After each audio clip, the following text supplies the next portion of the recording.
सम्राट पृथ्वीराज को दावते इस्लाम। सादी देव और जयपाल के इस्लाम कबूल करने के बाद हुजूर गरीब नवाज रहमतुल्लाह अलैहि ने पृथ्वीराज के पास पैगाम भेजा कि इस्लाम कबूल करो, इसी में तुम्हारी भलाई है।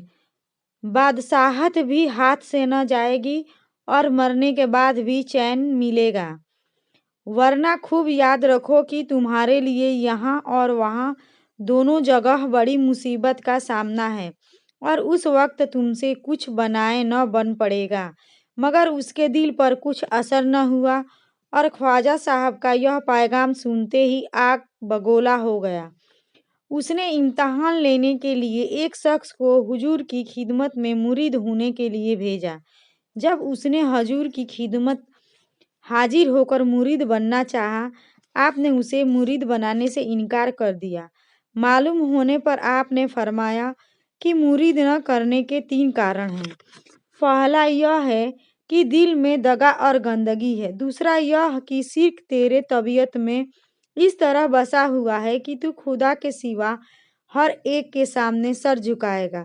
तीसरा यह कि मैंने तेरे लिए लोहे महफूज में देखा है कि दुनिया से बेईमान जाएगा।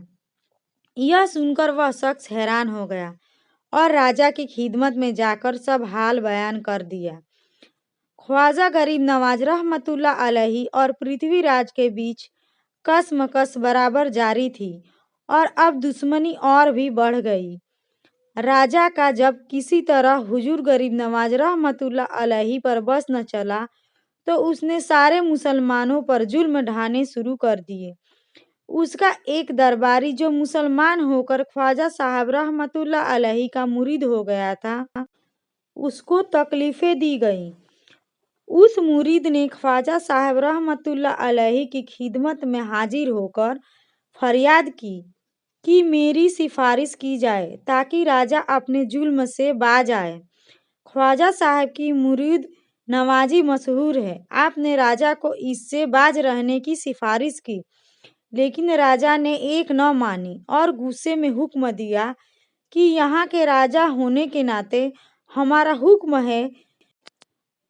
है कि 1 हफ्ते के अंदर अपने साथियों समेत अजमेर खाली कर दो, वरना सख्ती से निकाल दिए जाओगे।